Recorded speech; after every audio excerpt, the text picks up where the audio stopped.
So one of the other big questions we've had is job descriptions related to ADA, Americans with Disabilities Act. Are you compliant? And what regards compliance with ADA? There's specific things that should be in the job description in that regard? Anybody?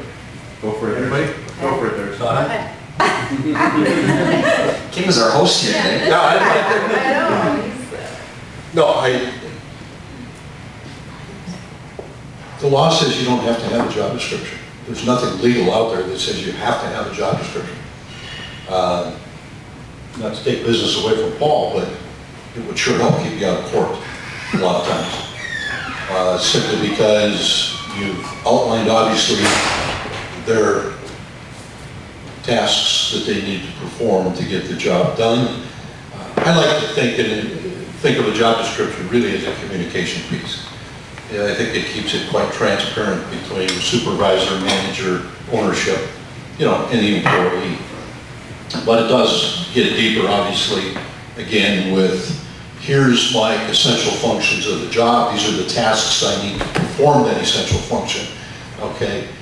And again, then makes it a lot more black and white as to, it's a working document. It's going to change, obviously. It's not etched in stone. But again, it sure helps and it gives that employee a chance to, present their side of it, right, wrong, or indifferent if there's differences or they might disagree with your assessment of how they're doing it or what they're doing. But when you start to talk about Americans with Disabilities Act, you really are starting to talk about, in that job description, I always recommend you put some physical pieces in there. What conditions are you working under? Are you standing for prolonged periods of time? Is it hot? Is it cold? Are you breathing fumes? Are you doing, okay? And is that employer then accommodating those issues? Carpal tunnel, classic example. So I think it's just an awareness that you have to have or need to have, or if somebody comes to you and simply says, hey, look, okay, I can't stand this long for 8 hours. Maybe you give them one of these chairs. They can still perform those duties as well as anybody. But are your job descriptions then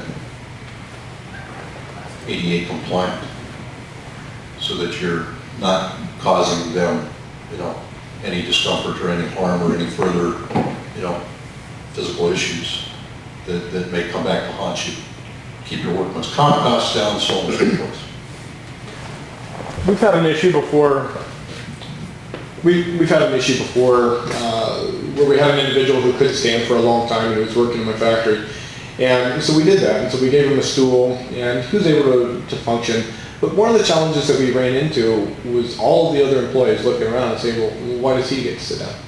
Because he's in the middle of the factory. Now, he was still doing his job, and everybody else was still doing his job, but it created a lot of resentment between the employees themselves. Needless to say, for other reasons, he didn't stay in our factory long. But it was a big problem for a little while for us. Was trying to balance giving a reasonable accommodation with balancing the needs and the perception with other employees. Always going to be an issue, probably more often than not. Not a black and white answer. Best answer you probably have out there is communication. To the majority, you still may have one or two in the background or in the back office or in the water cooler and the lunchroom. They're going to complain. He gets preferential treatment, so on and so forth. You have to manage that as best you can, communicate it as best you can. Bottom line is you don't have to provide chairs for everybody. You do what's right, and try to, again, corral it and manage it as best you can. But it's not totally answering your question, but that's the way it is. That falls into the Jody Box category, communication in a workplace. Yeah. Yeah, I think an easy answer is that you can tell all the employees, look, it's the law. I mean, if he has a disability which qualifies under the ADA, you have to do it. So it's not like you are voluntarily giving this person preferential treatment. you have to do it, it's the law. So kind of comes back to that, and then, you know, I work mainly with employers, so I usually see it from that side, and the battle, usually with smaller companies, is they have to reasonably accommodate as long as it doesn't create an undue hardship on their business. Now that's a very gray area on what that means, and that's why lawyers exist, so, you know, to battle what that means to that certain company. So in that example, I don't know if that would, you know, other employee resentment and you know, lack of cohesion in the group, would that be undue hardship? Probably not, I would say, but it's a gray area. Usually when you talk about undue hardship, it's financial. Can my company afford to do this? And I'm a small company, can I afford to, whatever you need to do to reasonably accommodate? That's, you know, usually where it is, the battleground, I guess, in that argument. I have a question for you. When an employee is requesting an accommodation after they've been hired and working for a year, what steps could you, you know, give to the group on how to go about ensuring that accommodation is legit or that disability is legit? Yeah, I mean, you certainly can require that employee to, I don't want to say prove the disability, but some sort of documentation. You know, there's nothing that precludes you from doing that. Now, you know, what that is also a gray area. In these areas, there's just a lot of battlegrounds, and it's like I said, that's kind of why lawyers exist, to argue these things. But yeah, if the disability, it's the same analysis when they start, or before they start, and if they've been working for you for 20 years. So. Last question on that. Is an addiction to nicotine considered a disability and should be given reasonable accommodation?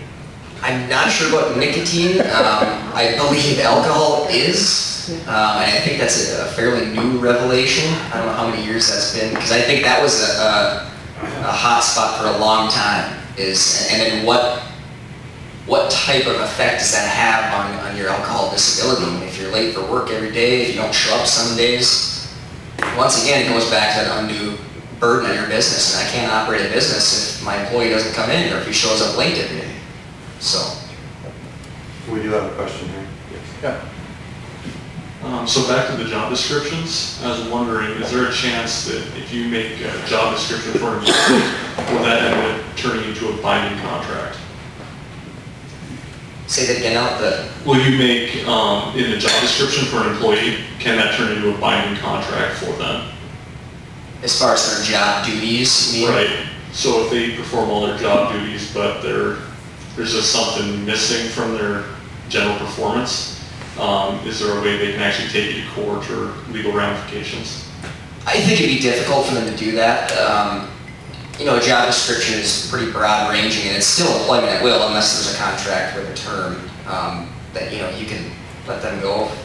The old saying is, for any reason as long as it's not illegal. And that's, you know, and, you know, there's the classic, you know, race and gender and religion and so forth. But I think that'd be very difficult to do if they say, well, I perform these job functions. Well, you didn't perform them well. You know, I mean, you can always come back to that. So I think it'd be a stretch for them to argue that, well, because there's a paragraph job description and I was doing those, that it would be a binding contract. How about if a job description changes, the job evolves? Do you have to change that description before you start having them do those duties? Well, I think it goes back to what Kim said. I mean, you legally don't have to have a job description. So, I mean, I think all of us in any job we've had, your job description always changes with time. So, How about if they become incapable of doing the new duties, and that's where the issue comes in? is it related to a disability, you mean, or just in general? No. Yeah, the same analysis would apply as far as, you know, reasonably accommodating them. I mean, if all of a sudden, you know, if they were working at a desk typing and now all of a sudden they have to lift heavy things or, you know, stand all day with the other example, then yeah, I mean, that would change. You have a question? My question was just, if you have an employee that all of a sudden does have a disability that you can't handle with your business, how do you say you just have to let you go without getting in trouble because of the disability? Consult an attorney first. Yeah. And that'd be something to address, would be termination policy. Should be in your policy manual as far as the steps of termination, but you want to address that, Darcy, or what you guys do for people, or? Well, every situation is just a little bit different. Every situation is just a little bit different. So there are times that we will recommend our clients consult an attorney because I'm not an expert on everything and sometimes I just feel that's a little over my head. But it does depend on the situation. Yeah, it's like I was telling our table, the easy answer is it depends. Yeah, it's an interesting, termination policy is interesting in my business because I meet attorneys who say, kind of remain silent on anything, don't give them any indication of why they're being let go. And then I have other attorneys who say, document everything and document why you let them go. I think there's arguments for both sides. I think it's kind of, for the example that you brought up, I think to document that you tried to reasonably accommodate them and the steps that you took to do that, I think that would be a good idea. Just so you have that kind of in your arsenal. Now, nothing stops anyone from suing anyone, obviously, or trying to go after your business, but I think that would protect you in that situation. And like I said, it's unfortunately, it's just a very gray area because there's so many factors, the size of your business, how financially viable you are, what industry you're in, that type of thing. So yeah, like you said, it's just every situation is so different. So if you have a highlighter, under record keeping on the sheet that you all have, #1 rule in HR, keep good records. That's a highlight and an underline.